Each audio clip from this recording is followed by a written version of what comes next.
Цялостна трансформация на една къща. Как се извършва основно реновиране и обновяване от нулата, за да се превърне старата постройка в модерен и енергийно ефективен дом. Всичко започва от най-важната част – сигурният покрив. Старата конструкция е премахната и заменена с изцяло нова дървена основа, хидроизолация и прецизно подредени керамиди, гарантиращи защита от течове за десетилетия напред.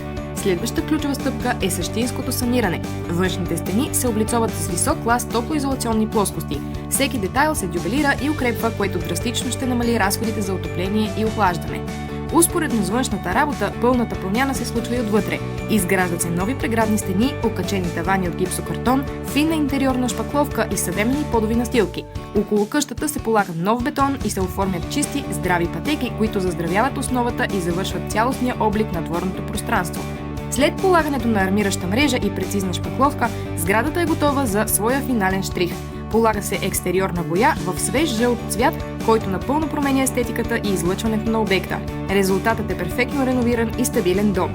А ако и вие планирате подобен ремонт, саниране или строителни дейности, проверени и надежни майстори за вашия проект, можете да намерите бързо и лесно в платформата Дайбао.